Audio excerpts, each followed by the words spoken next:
Hola, Okay, hola, good. Jim. Hola, Francisco. Good morning. You know your name there says Scott Johnson. Just Oh, yeah, well, that would be confusing, huh? is Um, that enough? Your last name, we don't know what it is, but Speaking of last names, sorry about that. I'm in a different computer, obviously. I just grabbed one. okay. But I think you can change it down at the Yeah, I just hadn't, I know how to do it. I just hadn't, because I hadn't thought about it. Um, so I'll introduce you real quick to our group as they come on. Hello, everybody. Hopefully a happy Sunday. Good to see you. And we're very honored and privileged to have Francisco Gable Morillo, depending on where you live, or Morillo Gable, with us. And Francisco is an insight meditation teacher here in the San Francisco Bay Area. And he is also an assistant to Biko Inalio, who we reference quite a bit in our group and teaches from that lineage. So I'm going to sit back and enjoy this, as I hope you will as well.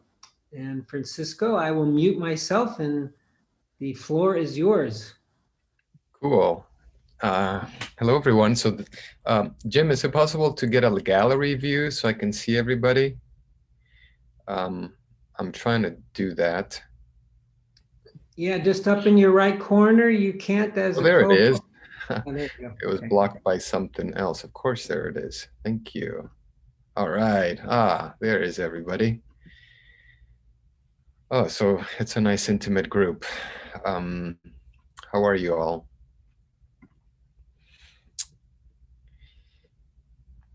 I see all your names. Mar. Wow.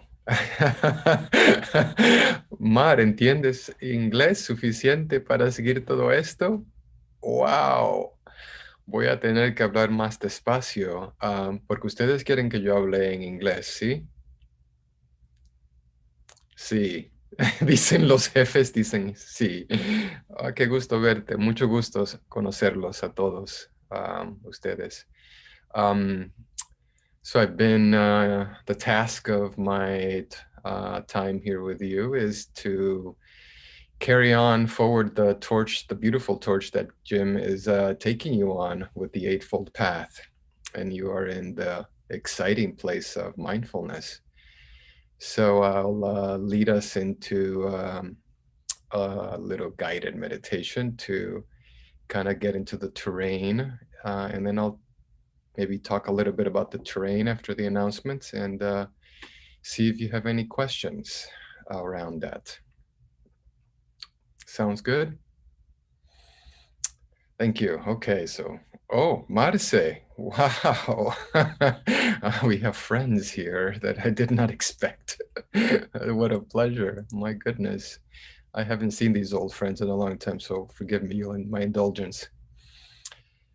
Let's pull the little bell closer. Well, no, let's just leave it right there and let's get started.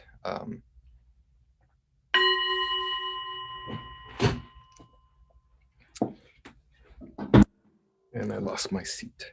To begin this seat, let's start very simply. Starting with where we are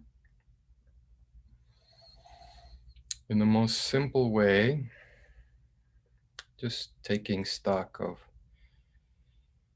where we are, our position, our posture,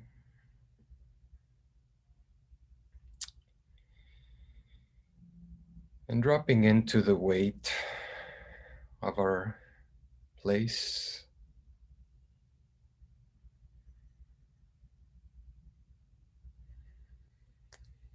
letting ourselves connect to the support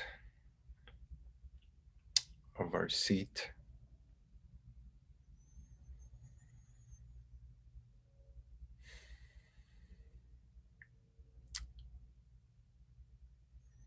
And very easily noticing that we are breathing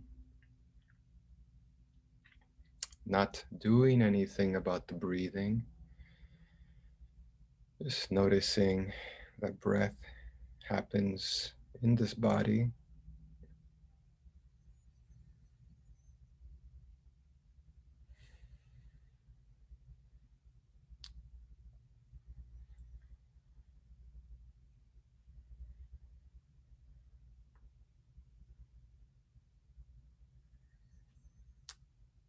Noticing the breath in a way that we become familiar with it, maybe softly in a way that's reassuring for the breath to just breathe, reassuring,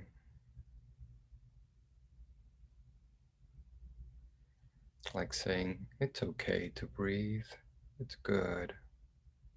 Some form of reassurance in your own way.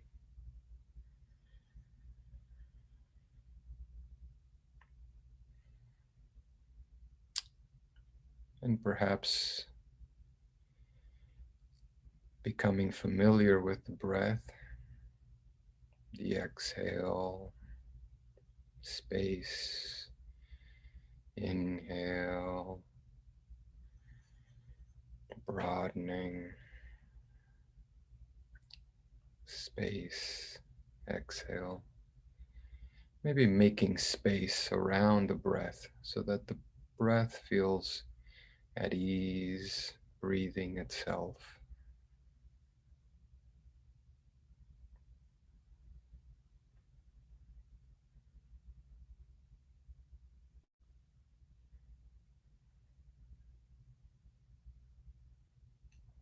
Taking stock of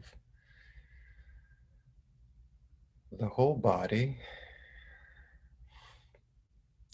just a general, easy, soft sense of just the orientation, upright,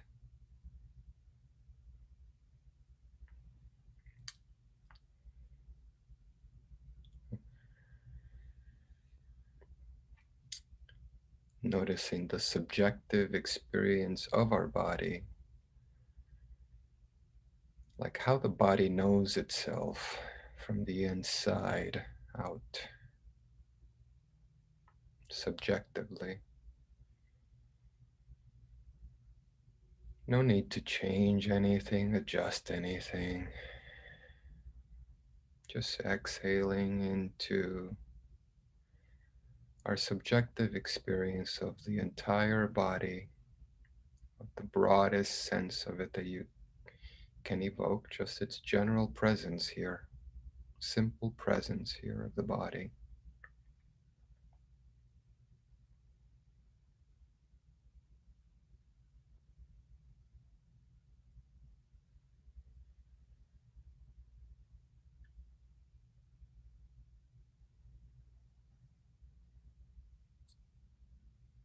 How does the body know itself subjectively? Inhaling, exhaling.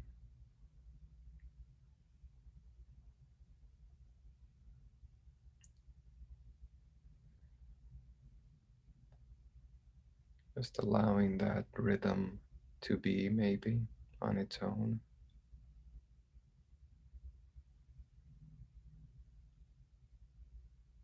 And from a sense of the whole body, maybe relaxing the muscles of the face,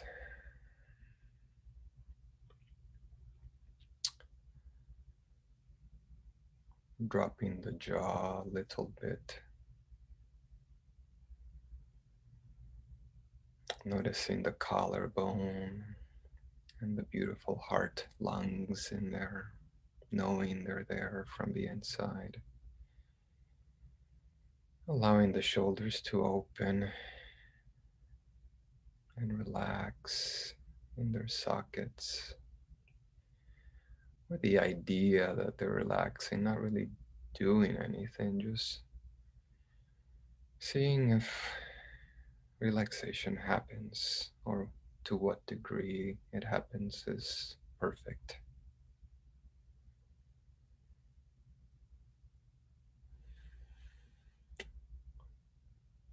Letting the hands rest where they're located. Maybe just a general dropping of the weight of the hands from the shoulders, letting the big support from beneath to hold us, to carry us.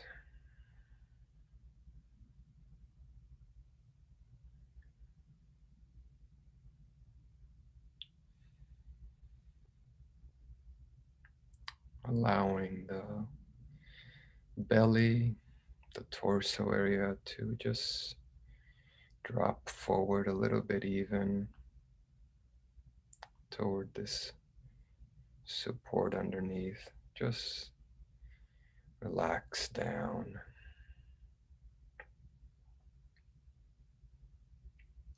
And the top of the thighs easing as they connect to the earth.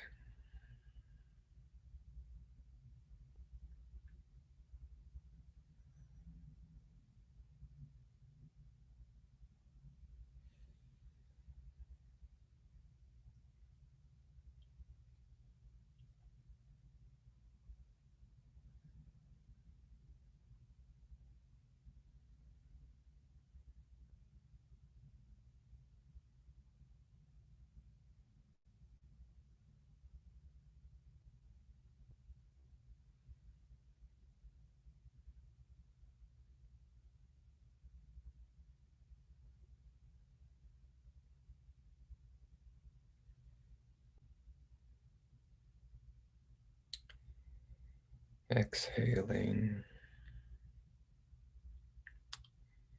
and opening up to the broad sense of the body, all the way to the edge of the skin, the outer limits.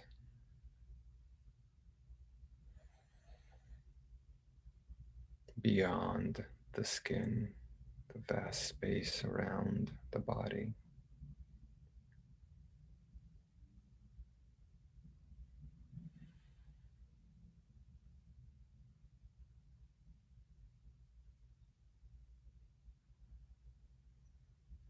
Inhaling with this support of space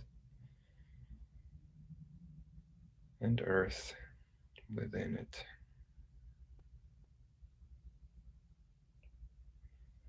Inhaling, bringing in that space into the space of the body, also vast.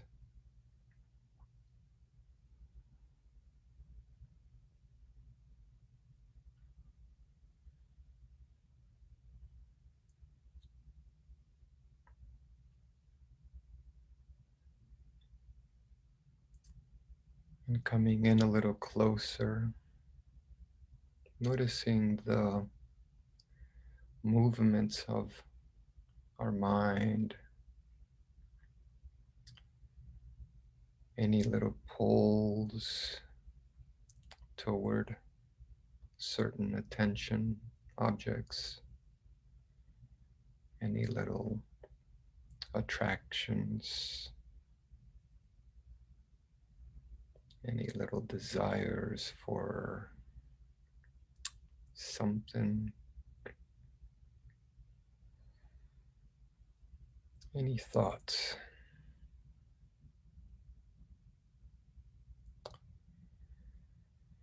Exhaling with all of them, inhaling with all of them,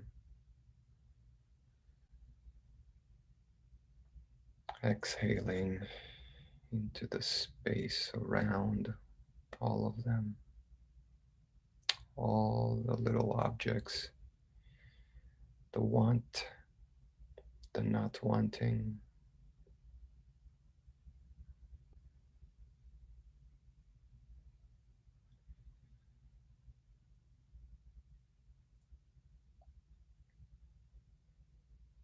there is a bigger part of the mind and the heart that can know all these wants and can hold all the little drives and in movements and the pulls of obligation or in preferences, and exhaling into this broader heart mind knowing, inhaling, supported by the broader, bigger knowing of our psychophysical being here.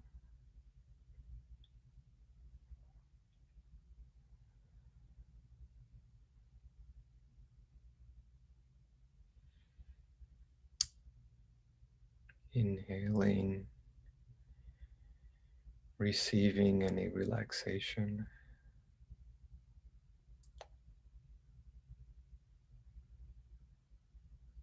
from an ending of some process of mind, some wish,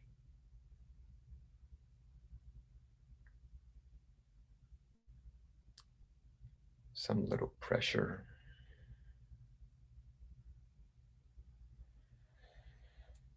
Inhaling and noticing any change, maybe giving a little space to that particular object.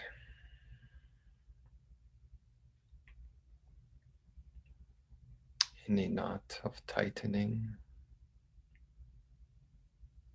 contraction in the mind or in the subjective body. Exhaling and inhaling,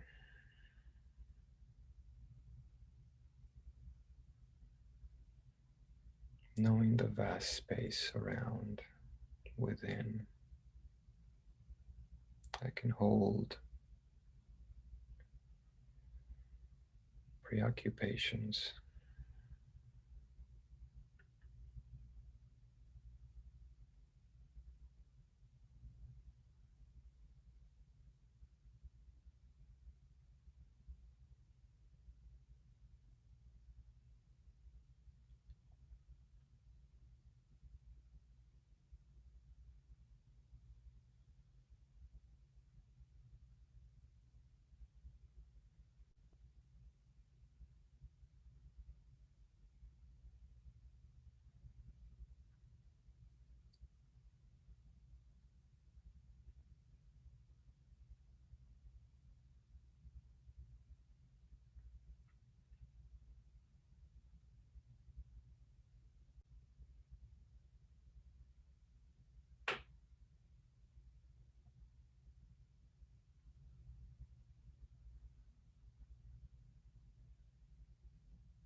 and just my last comment.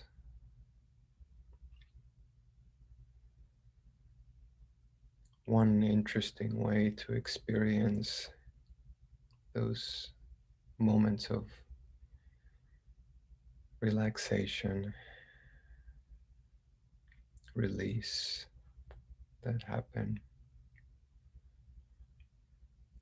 is through clarity, clarity of mind, seeing the movement of what happens and the ease of the emptiness that it goes into and comes back, goes back into, comes back. Clarity to see fully,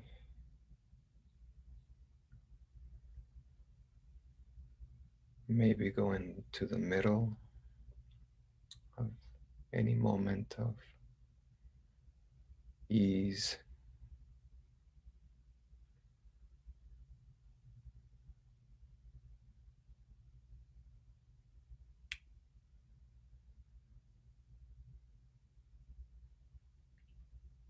An image of a big boulder in the middle of a river, big, beautiful, fast river, lots of currents. And we're like seated on this big, soft boulder, very cozy, amazingly soft rock, observing this flow of things rushing, changing, getting stuck in eddies.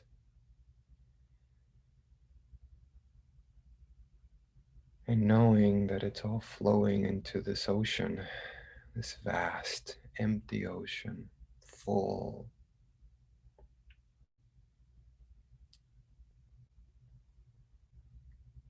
full of this clarity of heart, mind, knowing.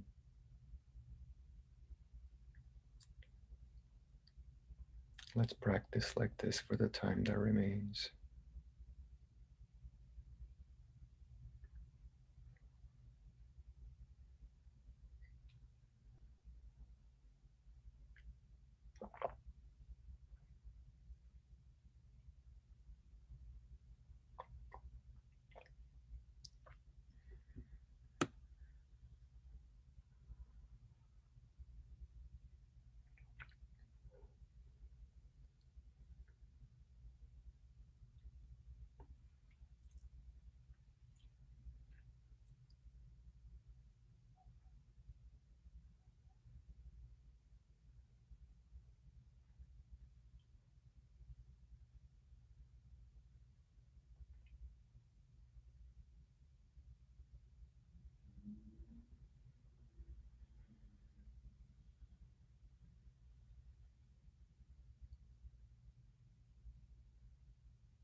In a minute, I'm going to ring the bell, and perhaps before I ring it, and as you hear the bell, notice how much you might be able to remain in whatever field of comfort and ease has been generated within, without, all around, beyond for you. And maybe tune into how it transitions as we move into talking.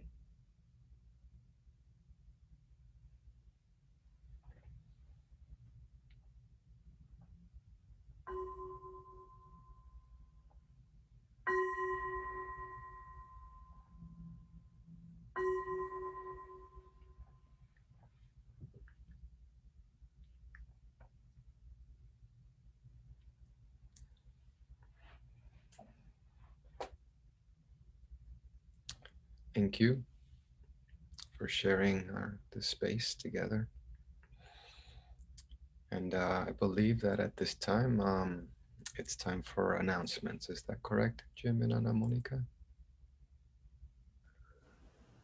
Yes.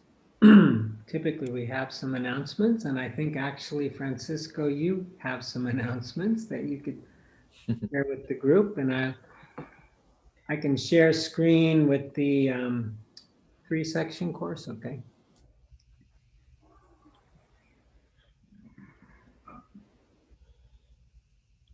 Oh, wonderful. Thank you, Jim. Yeah. So the announcement is that there is a program beginning this April um, that I'd like to let you know about because it's, I think, a very special opportunity because Biko and Aliu will be doing this entire program for the first time in Spanish. And it might really be the only time for many, many years, if ever, that he'll do it in Spanish, as far as I know right now. So it's a very rare opportunity because he's going to guide us through his whole understanding of the path of practice, the beginning and the end. And it's going to go consecutively, developmentally, and it's very exciting to go from the very classical mindfulness all the way to the endless fields of emptiness and the heart of someone who is illuminated, someone who is completely awake, uh, the heart sphere, the mind sphere of a totally awakened person, connected to everything and fluid with everything and at ease with everything. So it's each retreat, you see, there are 3 retreats. One is in April, one is in November, one is in April 2022. Each retreat has a course, a 9-week class before it, which prepares for the retreats. Venerable Analiu retreats are very conceptually heavy.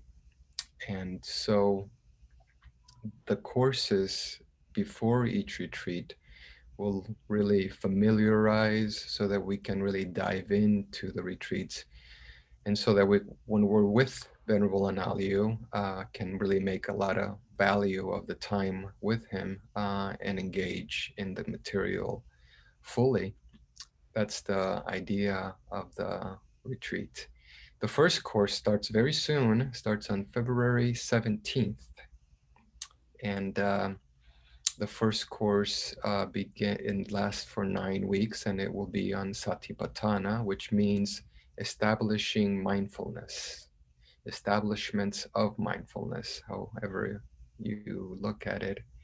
And so it's the classical discourse for mindfulness. It's what all the traditions base mindfulness out of, and so we'll go to it in some good detail and create a seamless practice of incorporating this whole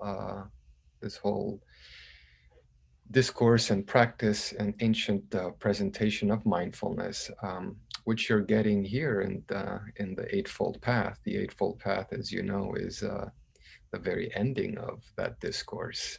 It's the way to walk life with establishment of mindfulness to lead to liberation and to the biggest opening you can imagine of your heart and your spiritual being. And so the program, once it gets started, it won't be easy to join in, which is why I'm announcing it now, because each retreat is required for the next one.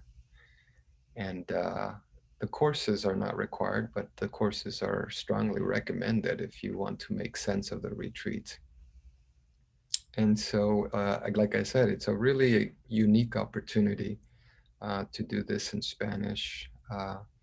Venerable Nile offers it in English. We teach it in English at the Barry Center for Buddhist Studies. It's being offered right now. The registration's open right now at the Barry Center for Buddhist Studies in English. If you're interested in doing it in English, it'd be lovely to see you there. I teach it with him, with the other team. The team that's joining me on this course is a very exciting group of teachers. It's other two Pali experts. Aleix and Bernat are both Spaniards, and they are Pali experts. Aleix is perhaps the foremost Pali expert in Spanish of the young generation. And he's got a doctorate from Cambridge, which isn't listed here, and he's a professor of Pali. So it'll be an extremely great treat to delve into the words and the concepts as they come from Pali, because there are dimensions that we can't capture. And so the exciting part about this team for me is that we're going to be speaking things for the first time ever in Spanish, things that have never been spoken, ways of expressing, and it'll come from the participants. It'll come from the conversations we'll have, thanks by the input of Aleix and the depth of the material of Venerable Analiu's teachings that we'll be using. So for me, it's exciting to like come and exist in Spanish in this way. I exist in it in English, obviously, and so it's a very comprehensive group of people that we'll have that is a pretty rare treat, and yeah, might be a one-time only given the demands of everybody's schedule, and especially Venerable Analiu's availability, which will keep getting more limited. At least it seems. He can always change his mind, but it seems that he's becoming less and less public as time goes on, kind of in the school of Bhikkhu Bodhi. So like to invite you to go on this journey together. The people who are coming that I know are enrolled are just great people. I know many of them, and many of them are, it's just a very great group of people coming together. I'm pretty happy about it. So there you are. Are there any questions around it? ¿Alguna duda? Yes, Carlos. How to enroll? Oh, yes. So at the bottom of this sheet this flyer that Jim just put up, there is an email to the person at the University of Zaragoza who is in charge, who's taking all the enrollment. And there's a low-cost fee for monastics. We're trying to make it very affordable as possible, and also have a price for monastics, if you know monastics that might be interested. And great, Jim, you are the man. Yeah, there's the person you go to the university, the Master of Mindfulness, and Maria. There you go, Jim, you are on top. Yes, Maria Beltran.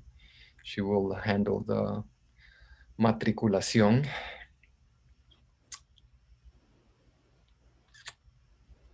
Thank you, Jim. Thanks so Yes, much. Francisco, Luis Merino speaking. I have a question for you. Yes. It's not clear to me if the nine courses before each retreat are compulsory or not, because I Mm. read in the leaflet that they are. Yeah, for the retreat, they're required. If they're required for, it's very unclear. I'm sorry. Um, they are they're optional. They're optional, but they are strongly recommended. Yeah, they're All right. optional. Okay. Another question is all the retreat and the courses, are they through Zoom, or is there any possibility to be some people there uh, No, attending they're in on. presence? Yeah, it's online, Online. as because we don't know what the next year is going to bring Mhm. yet in terms of our current health crisis. Thank you, Francisco. You're very welcome, Luis. Thank you for the question.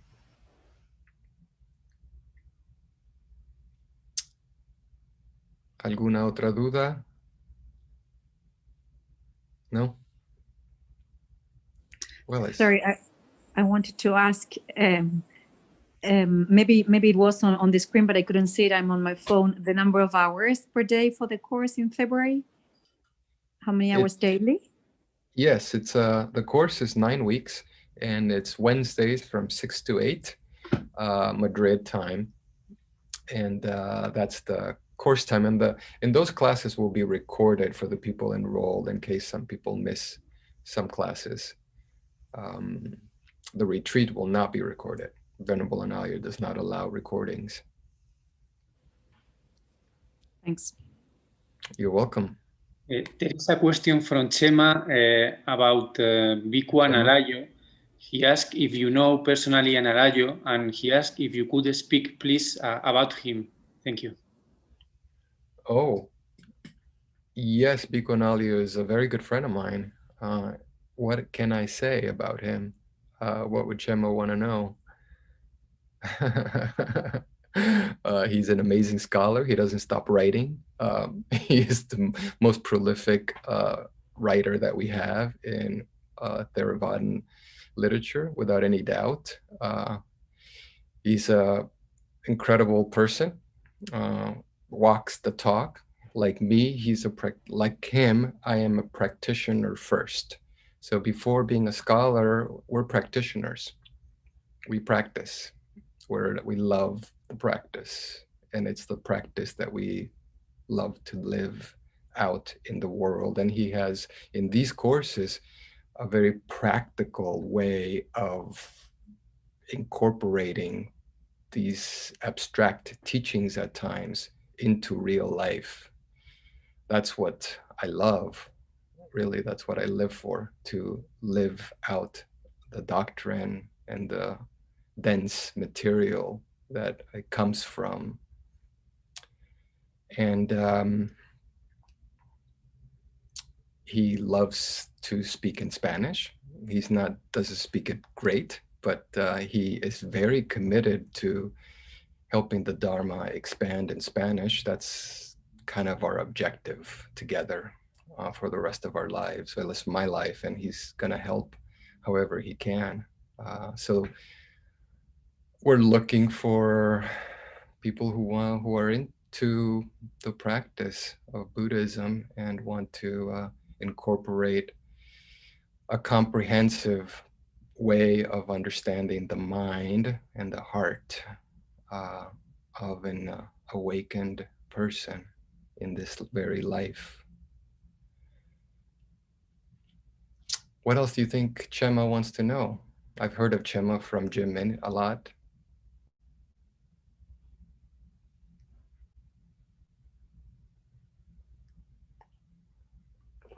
Is that Chema? Oh, Chema's showing me books. Hold on, Yeah, let me see, Chema. I can't see the light so well. yeah, Oh, these are the new books. Yeah, Analios. Yes. Which one's that one? I can't read them from the light. It doesn't show me. Which one's? Do you speak English, Spanish? ¿Cuál es ese, el segundo, Chema?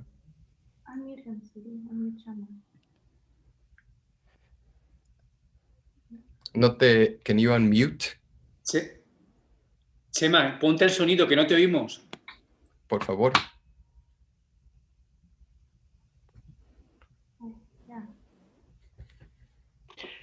Mindful fasting, disease and death. Ah, la muerte. Yes, mindfully facing Okay. this. Sí, la muerte. Introduction, mindfulness, and 3 book more I have. Sí, sí. Very good, very good. Sí, good. Te gustan. Me alegro que te gustan. Puede preguntarme en castellano, yo lo traduzco al inglés, si prefieres. Sí, he leído que Vico Analayo divide la semana en 2 partes. Una parte escribe y luego 3 o 4 días hace retiro de meditación cada semana. ¿Es verdad esto? ¿Es así más o menos? You can speak in English. Yes, you asked, does he spend 4 days in silence and work for 3 days? Yes, that is what he does. He mostly meditates and then he writes. And he tells me that, or he tells publicly that the reason that he can write so much is because he doesn't have obstructions. He doesn't have hindrances, or he contemplates hindrances to be fully awake. As you know from mindfulness, some of you, mindfulness, we end with the contemplation of the hindrances and the contemplation of the awakening factors. And so Bhikkhu Analayo says that part of why he writes so much is that he doesn't have hindrances when he sits down to write. That is the lack of that, because sati, mindfulness, has a memory component. If you don't have obstructions, your memory is very, very crisp. It remembers everything forward, back, and it's just like a direct channel that moves through him, in his words. So yes, he's a pretty serious practitioner and author.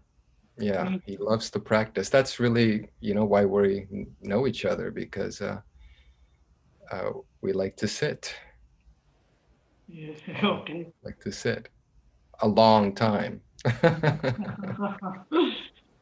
We really like to sit and take it out into the world. That's the beauty of these courses, especially the first course. In the first one, there's a lot of integrating the internal and the external. There's a beautiful metaphor for practice of the lotus flower in the book of the Satipatthana that we will be studying. The lotus flower, as you know, has an amazing fragrance. And so when the petals are closed, the beautiful fragrance inside that's being created is our direct experience with our contemplation. It's coming together directly with whatever object we're contemplating, whether it's the body, whether it's feelings, whether it's the mind, or the dharmas. We come directly in contact and build this beautiful understanding. And that's like the fragrance of the flower, of the lotus flower. And then when it opens in the sun, the fragrance is open and completely connected to the environment, to the external world, with our lives, with the people that we share the world with, and with this beautiful world that we need to take care of, and all of that. And so that interaction is trained in the Satipatthana. It's a practice for this world, from the deepest beyond we might imagine. that's why practice is so important.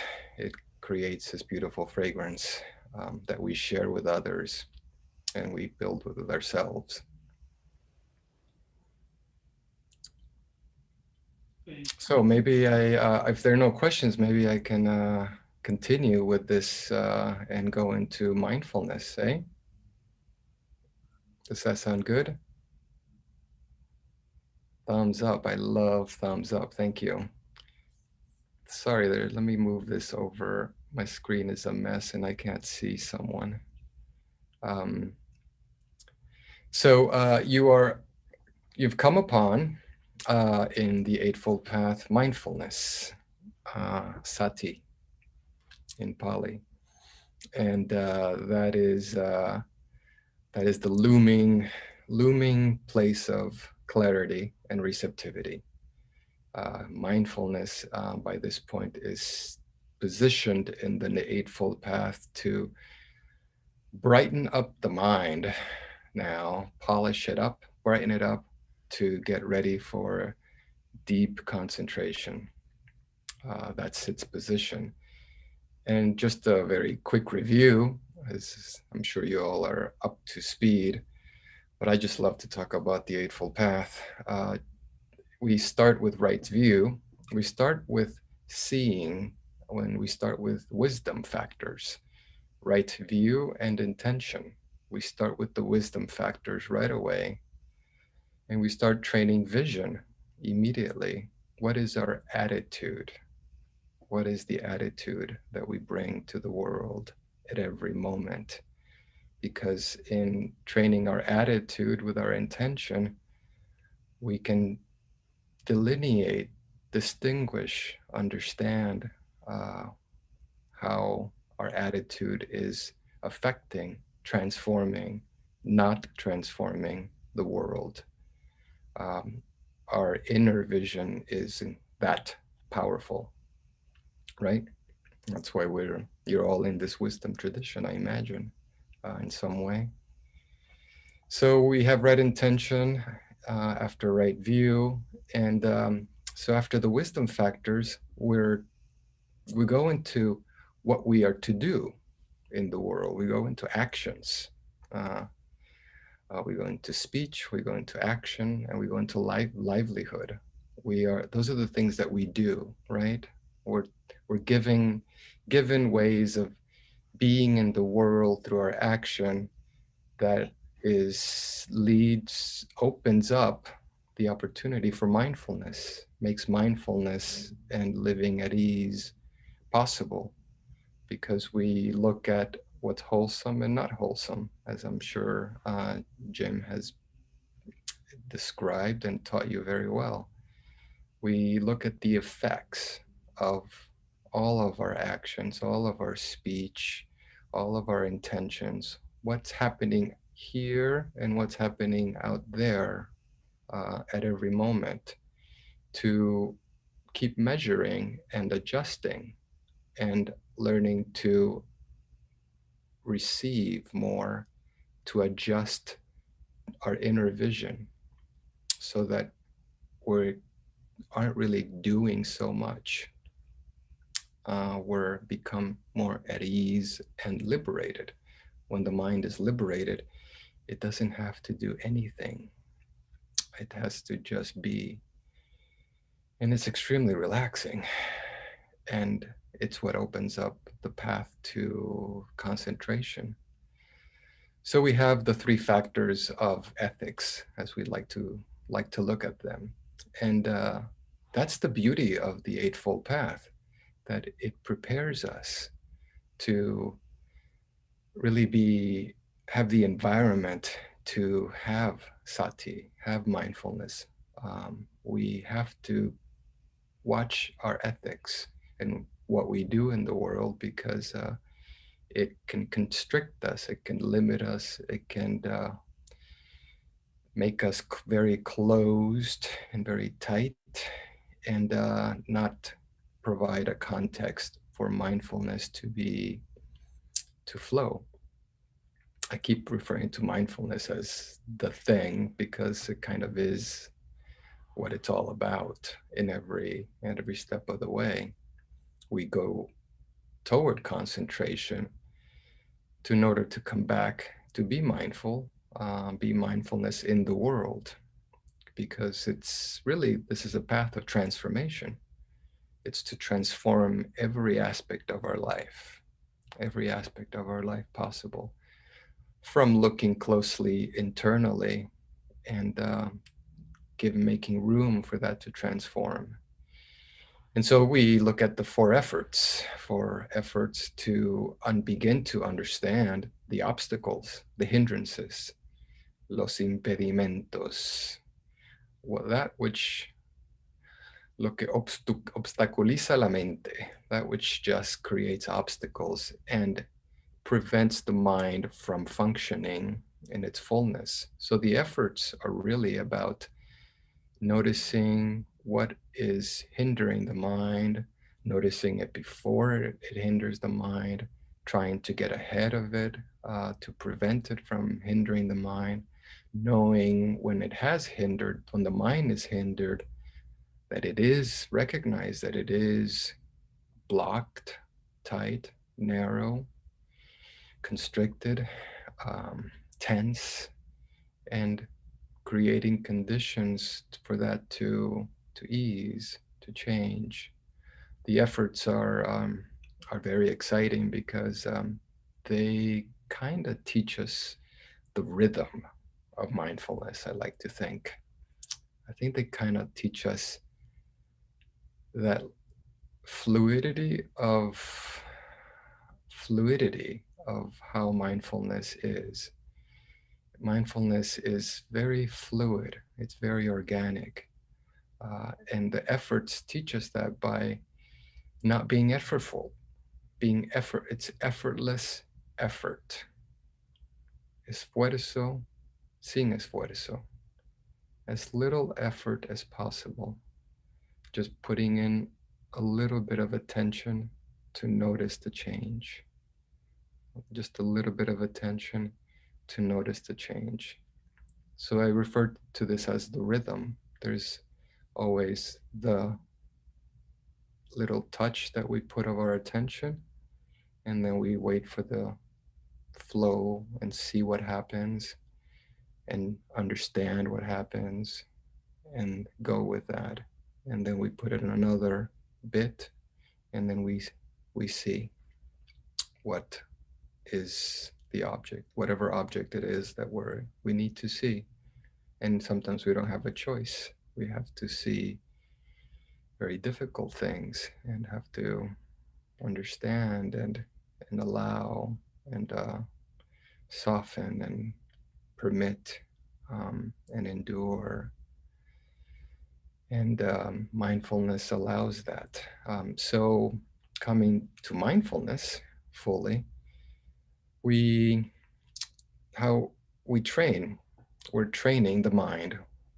We started with wisdom factors on viewing, then we went to ethics, and then we're in the mind training portion of the path. Training this mind to become free. And in mindfulness, classically, we do so by paying a great deal of contemplative attention to the body.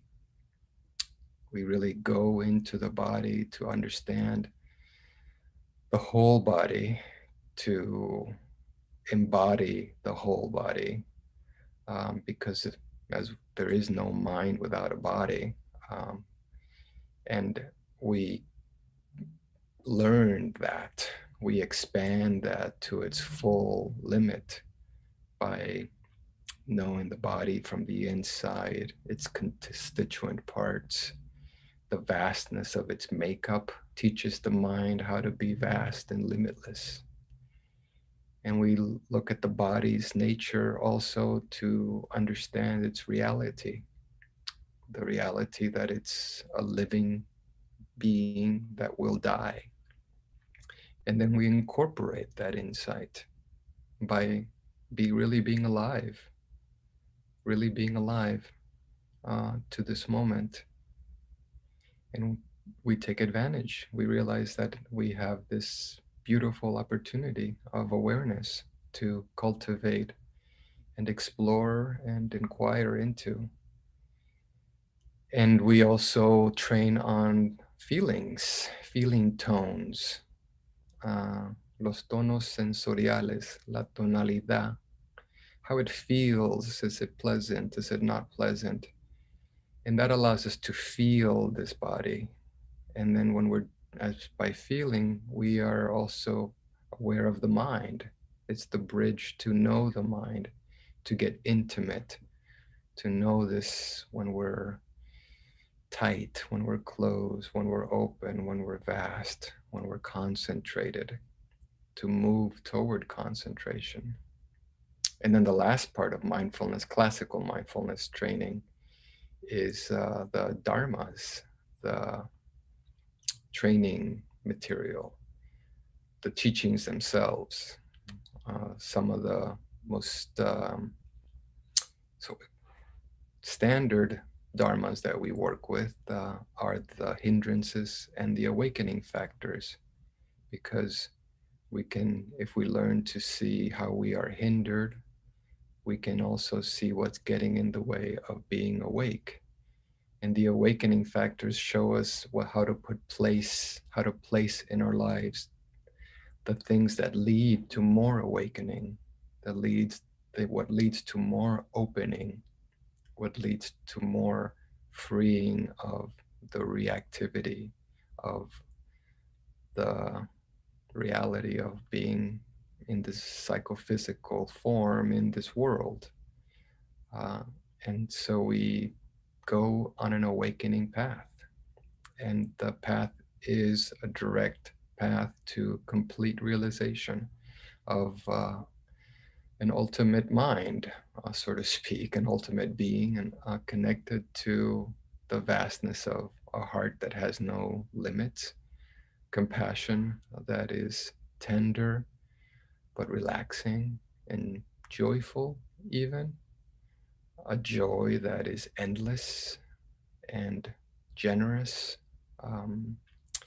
and an equanimity that is feeling and tender and connected, but free of all of it, not afraid, not worried of anything, not tired, not indifferent, but generous and here. And we give that to ourselves and to the world. And so then we use all these tools to concentrate for samadhi, to make room for the mind to collect itself. So that's the big, broad stroke of mindfulness. Maybe a little conceptual, I hope not. But I wanted to just, at least there's a lot to cover in mindfulness. As in the course in Satipatthana, we're taking 9 weeks. And if I might return to the program, so the Satipatthana is the beginning and the end of practice. We can go on these wonderful journeys to the vast outer reaches and the extraordinary states of being with samadhi that are beautiful and exquisite. And we train that we grow and we're stabilized by them. And then we come back to mindfulness. It's always a returning to mindfulness because we're here in the world. And so we're always incorporating into the world. And in the program that I shared with you with Biko and Aliu, there'll be this beautiful trajectory through greater opening of heart, mind. In mindfulness of breathing, it's all about the breadth, the expanse mind. And then we go into emptiness, which is about expanding further into the sphere of space and then beyond space, here in this very life. And then it's all to always return to being connected to my day-to-day, and being transformed and imbued with what I think are gifts, sacred gifts of teachings.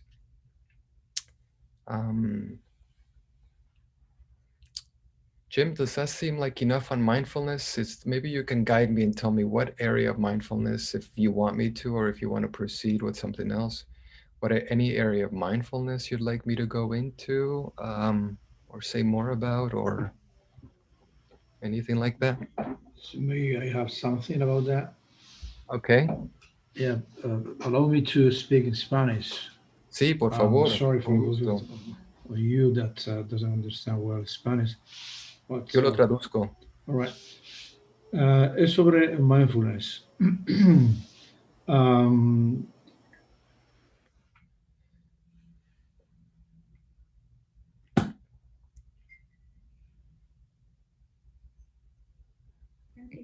El Zoom no le gusta. Pratana en Nepalá, si lo entiendo bien, o si lo he entendido bien, creo que él dice que Sati no se puede conocer bien, se puede conocer de una manera intelectual, conceptual, pero no se puede conocer bien hasta que no se experimenta. Es como no se puede conocer bien, aunque se describa cómo sabe un mango, hasta que no se prueba, porque según él, actúa a un nivel intuitivo, preconceptual, antes de que se parece, bueno, como algo conceptual que pertenece al lenguaje simbólico, se puede escribir de muchas maneras. Entonces, por ejemplo,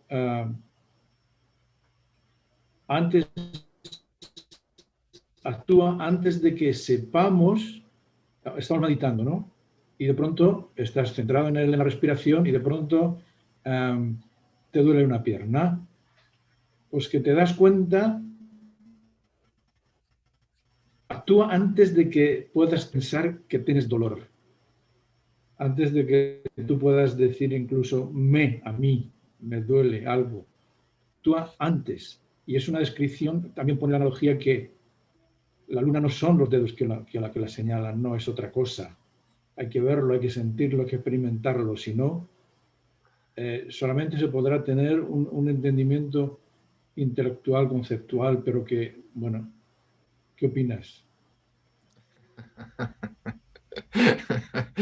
Es decir, parece muy difícil, ¿no? Conseguir llegar a ese estado de estabilizar mindfulness y que lleva tiempo, ¿no? Conseguir ese estado de que actúe antes de que tú lo conceptúes. No Bueno, sé si me explico más o menos. Hay mucho en lo que dice usted.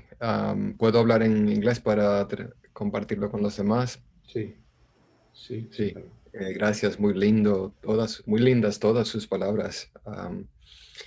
Gracias, qué gusto saber de su práctica, es lo que escucho.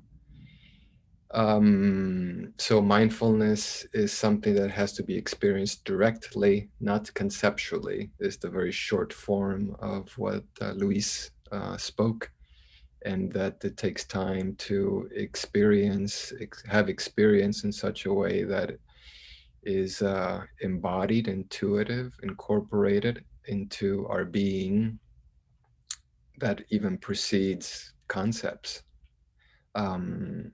So it takes time and it takes effort to taste it, to know it, to not have an idea about it, to read about it.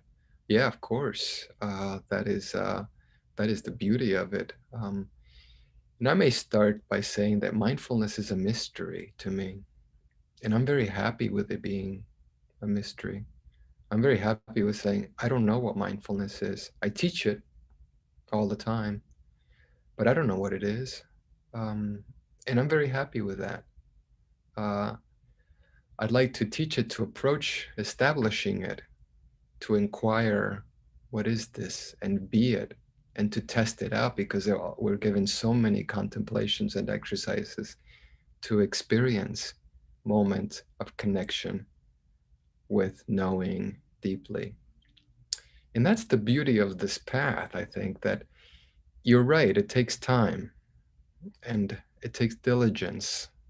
It says in the discourse, diligence, diligence, diligence, diligence to know, to clearly know. And it does take diligence, but this path is a gradual path. It progresses. And then the magic of mindfulness is that it also is vertical. It also breaks the linearity. It also goes like this. So there are moments, I'm sure we've all had them, because I think you are here because you know of this the profoundness of just sitting and doing nothing, sitting and meditating, which apparently looks like nothing's happening. And we sit and something happens when we go into the world. The flower is somehow different on the table. The tulips are more yellow than when I came out, or something, I don't know. And so you all, I'm sure, are here because you know that there's tremendous connectivity and expansion that happens in our mind heart with this beautiful practice. And it can happen like that. It happens like that. That's the exciting thing. It keeps pulling me back. Come back because I want to have more. I want to see more. And after being in this for a little while and doing a lot of practice, I'm extremely excited about the next few years. And I look back in a few years and I look ahead and I think, wow, so there's going to be more mind heart. Like there's even more mind heart. Bhikkhu Analayo once told me, we were sitting in this beautiful place in the desert. To me, it was beautiful. We had just finished doing this big retreat on emptiness. And we were looking at, we were sitting together and he was going off on one of his songs. He likes to sing in Pali a lot when you're with him. And so he was going off in some poem. And then I was looking at the scenery and I thought, wow, this is pretty nice. I got this guy here singing and this desert is, and I asked him, what do you think of this? And he said to me something that changed me and still changes me. He said to me, he looked at it and he was there more present than I was, or I don't know, but he was just really present. He said, there's nothing more beautiful than my mind. There's nothing more beautiful than my mind. And he means the mind heart, because the word in mindfulness, the discourse Satipatthana, the word is chitta, which we translate as mind, but it's mind heart, really. It's the knowing instrument.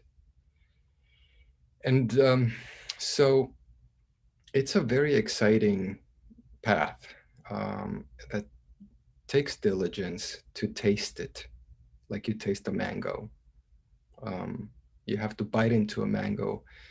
I can have the idea of a mango and think, wow, that's delicious, but I won't know it until I taste it. And so, yeah, so we sit and we taste it and we stand up and we go into meet our person that we're meeting and we connect with them in a different way, maybe. We keep transforming our relations with them beautifully, and we see the transformation, and more heart shows up and more mystery maybe shows up, I don't know. And so I keep coming back. So there's onward leading. So we have all these little fruits to keep coming back, like samadhi is one of the biggest fruits, one of the biggest hooks for me. I really want to experience samadhi states. I want to be in those flows of those special states. And so those are very onward leading. But what's onward leading is the overall transformation that I've seen in many people and in my life. But I want to go back to one thing you say, Luis, because you're very onto your practice. You mentioned concepts. And you're right.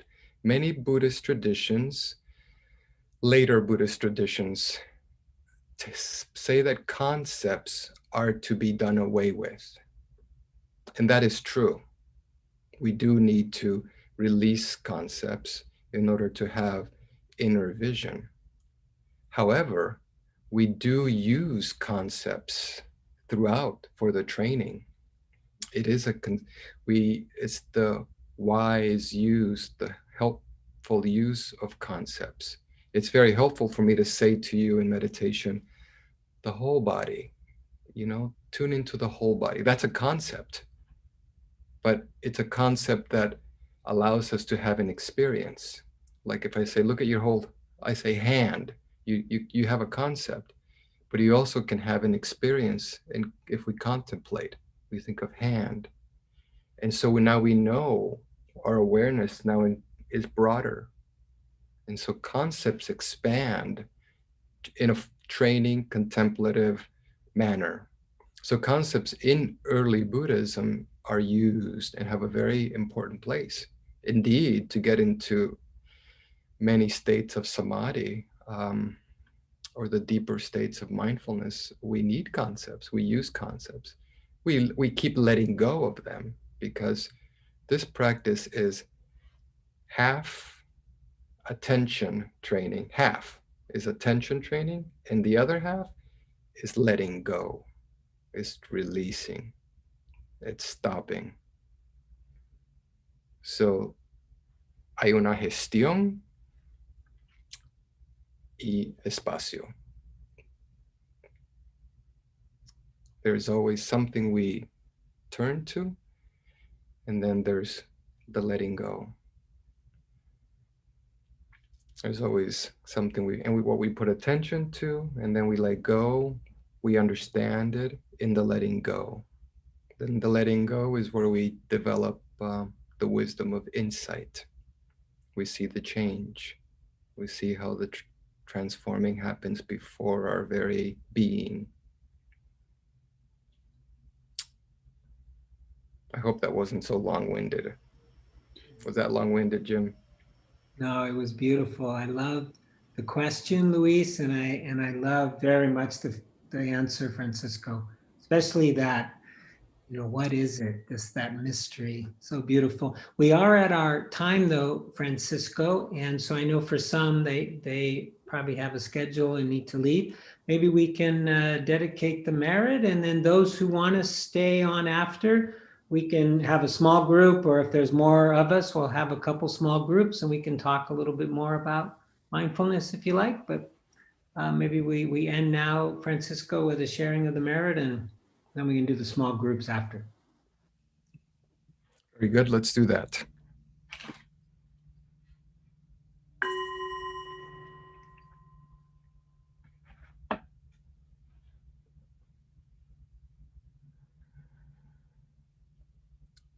May you be well.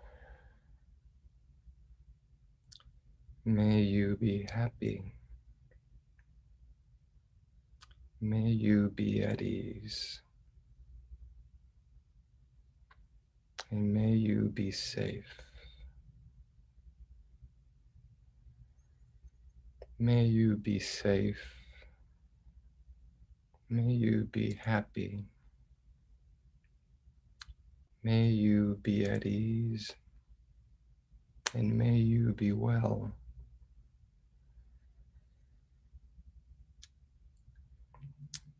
And within this field that we've shared together, and within the space of this field, knowing that we are involved, included in this wonderful, challenging world, and may it be safe. May it be well. May it be at ease. And may it be as happy as it can be. To that we dedicate our wonderful time together. Thank you for the generosity of your attention and for your practice here today. Thank you. I look forward to seeing you on the path ongoing.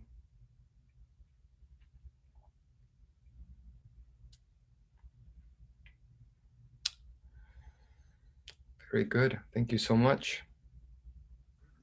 Thank you so much, Francisco. That was beautiful.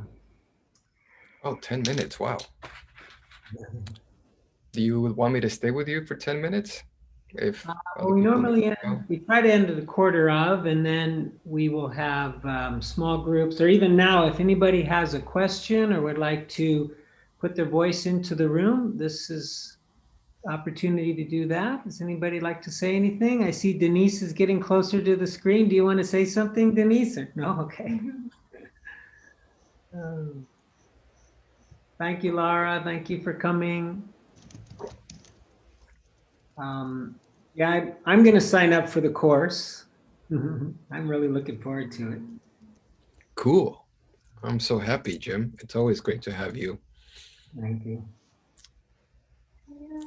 Bye-bye. Hi, everyone.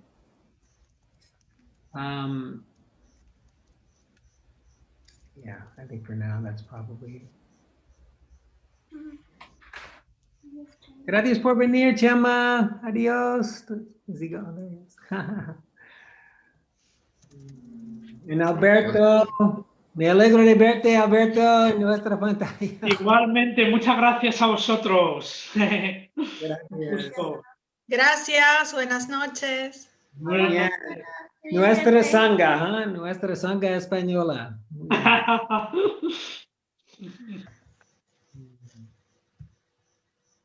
Francisco, a thought arose around the way you described the Eightfold Path, which was helpful.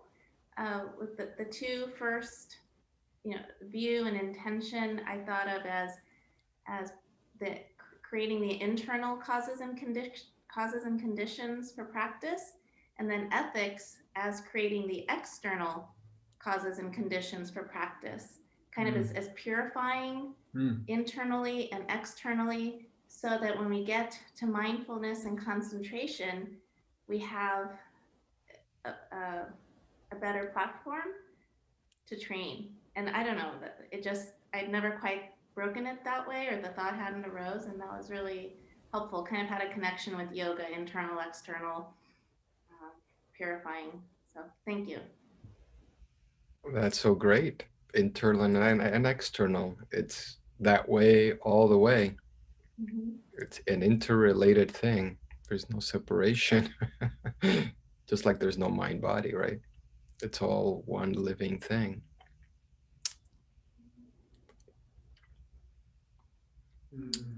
The path of the nobles is just like that. And internal and external is central to mindfulness training, right? It's repeated over and over and over in the Satipatthana. And the training is internal first, or not necessarily first, but generally it's internal first, and then external, and then internal and external. That's what the instructions always say. Not internal doesn't have to be first, but traditionally as meditators, we meditate and internally discover. I'm so happy that you got that. There's so many ways to look at the path, aren't they? Francisco, I have a question. So as we were talking earlier today, I also enjoy learning about the Vedanta, the Hindu point of view. And I believe it's in the Vedanta practice or school where they talk about like the unnamed, or the what is it? The consciousness. It's like it's not something you can name. It has no name, right? Is one of the ways I think I've heard it. And then the way you described mindfulness as something that you still don't fully, did you say understand, or Yeah, something like that. I was wondering if that, from a Buddhist context, it's mindfulness, while say in the Vedanta Hindu sort of concept, it's just consciousness. But essentially, they're the same thing. They're both pointing at the same thing. Do you have an opinion on that? Well, I really don't know Vedanta to really tell you precisely. But I can say, without any authority about knowing Vedanta or that part of Hinduism, that the important part is that there's a sense of a feeling of a parallel. Isn't that nice? I think that's what I love Vedanta, things that I know. I don't know very much, but what I hear and I know, I love hearing it. And so I take it in and, and value it and incorporate it into what is being practiced at the moment for me. And Bhikkhu Analayu is someone who is an extreme authority in a historical part of Buddhism, but he looks at it historically. He's just looking at it historically. He doesn't make any judgments about any of it being superior or inferior at all. I should have said that why I'm friends with him. He's tolerant. He's tolerant. There's no intolerance of orthodoxy in him, and he could be. And orthodoxy is everywhere, right? Every religion has a conceit. Every form of Buddhism has a conceit. In fact, Venerable Now, you just published a book that's coming out on February 9th called The Conceit of All Religions in All Religions. It's a big, huge book, and probably an important book, because tolerance is so important, and openness to the influences of the resonance, like that resonance, that's beautiful to me. I love those things when I hear them. And especially if they're connected to the ancient Hindu tradition, ancient Indian traditions, from the very ancient practices, because they're all really connected and they're expansive. If it teaches me more about, what I'm doing, I map it on. I just have a platform because that just helps me to be organized for myself. That's the only reason I have a platform, that it allows me to know something and follow that path and explore that path up and down. But I love getting later Buddhism insights, especially when they resonate like that, or when they teach me to see things like that.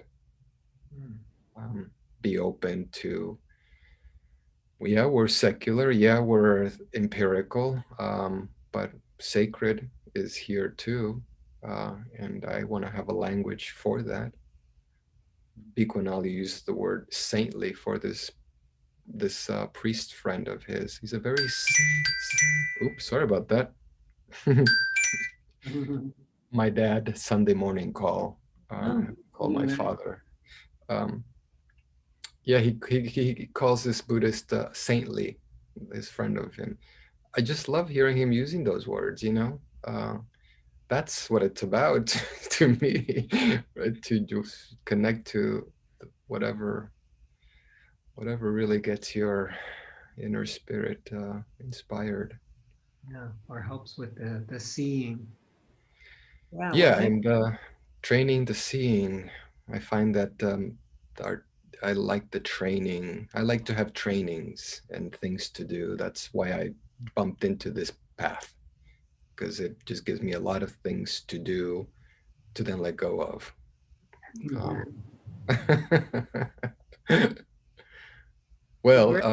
Is there anything else? Chema, it's so nice to talk to you. Es un gusto. Oído mucho y es un gusto estar contigo. Sí, igualmente te digo, encantado.